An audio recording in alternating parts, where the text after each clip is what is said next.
What up, YouTube? Webhead Mike here, and previously I've talked a lot about the box office of Avatar. Now I want to get into fan theories, because I have a few. Now, the current title for the next movie is The Seed Bearer. Interesting title, not what I would have chosen, but let's go with it.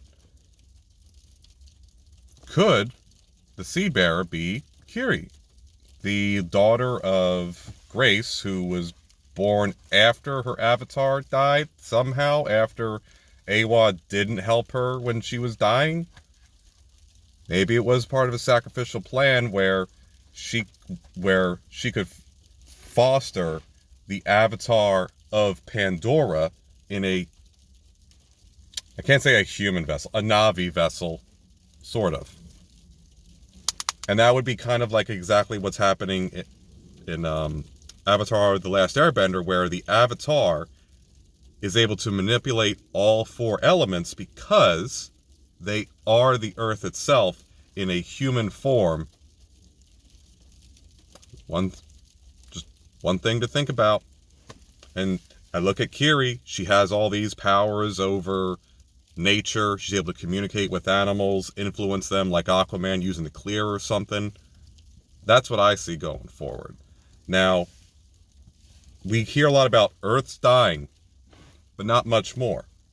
Could it be that Quirky will plant a seed of Awa on Earth and revitalize the planet? Is that her fate going forward? Probably won't happen until the fifth and final movie.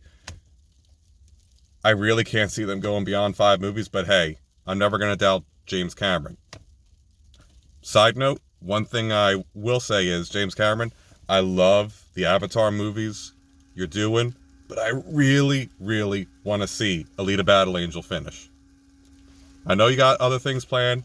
I got to go with what's happening, but if ever this gets out, I would rather see Alita Battle Angel finished.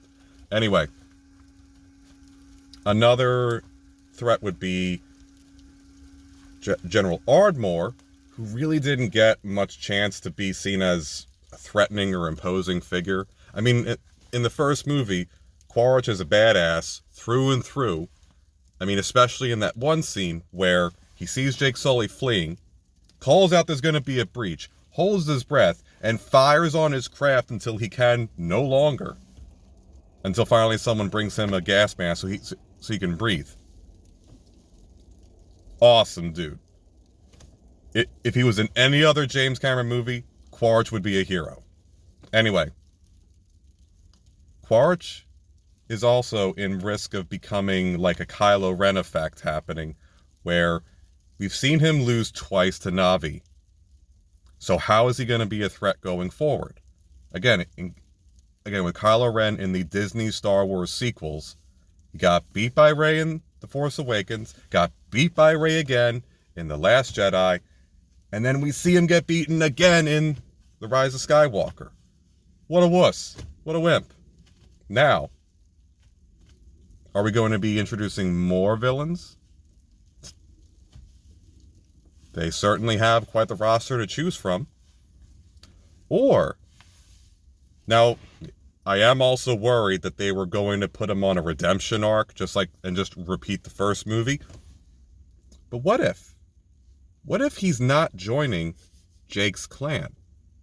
You know, maybe he's not going to join the Omatakayan or the Metakaina, the air and water tribes, or the tree and water tribes. What if there's another clan out there, like I said on an earlier video, that there's a fire or earth clan that's rival to them? That would be cool. And looking at some of the leaks I've seen from this one YouTuber, Quirky, I'll link to her down below. Go ahead, check her out. It looks like we're going to have the Fire People or an Ash clan. And Quaritch could learn the way of fire, or the Ash People, be accepted into them, and use both of their expertises to overcome Jake Sully, finally and at last. That would be an impressive upgrade and interesting character arc to go down. I'd love to see it. speaking of him, there's also his son Spider. I gotta imagine Neytiri is not going to be happy when she finds out that he let his, I can't say his father, but more like a surrogate brother in Recon Quaritch, he let him go after Jake Sully seemingly left him to drown.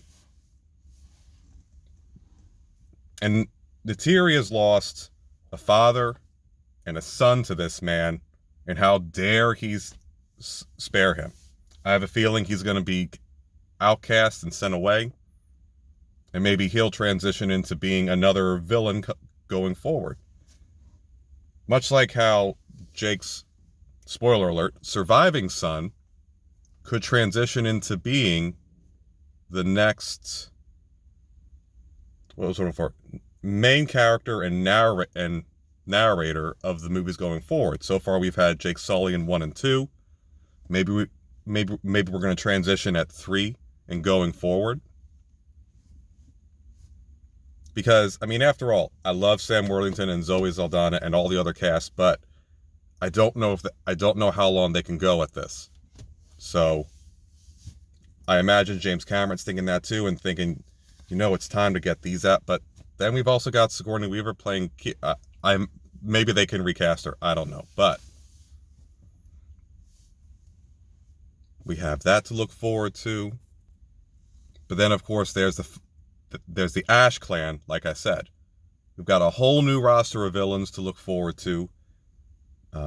Among them, they've got Remus Lupin from Harry Potter and Michelle Yeoh, probably as a great warrior and a shaman, respectively, and probably some other leader of the clan that hasn't been unveiled yet. That's what I would look forward to, because I gotta say also, I don't understand how the Na'vi are such a threat to humans when we have all this technology, and yet their bow and arrows can just pierce the canopies of everything that we have that's designed to be armored. I mean, it kind of made sense when I saw them shooting at the propellers and that jacking them up and making them go crosswise and crash. But the idea that any of these Scorpion craft can just be one shot through the canopy and the pilot's dead and then down it goes, it makes me wonder, how do you keep this going forward? Because you have to build the craft and then man it.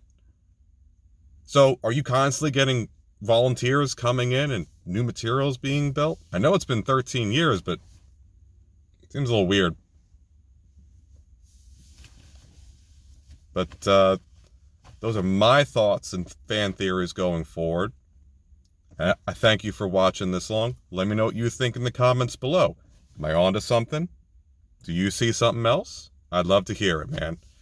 But until next time, Webhead Mike, out.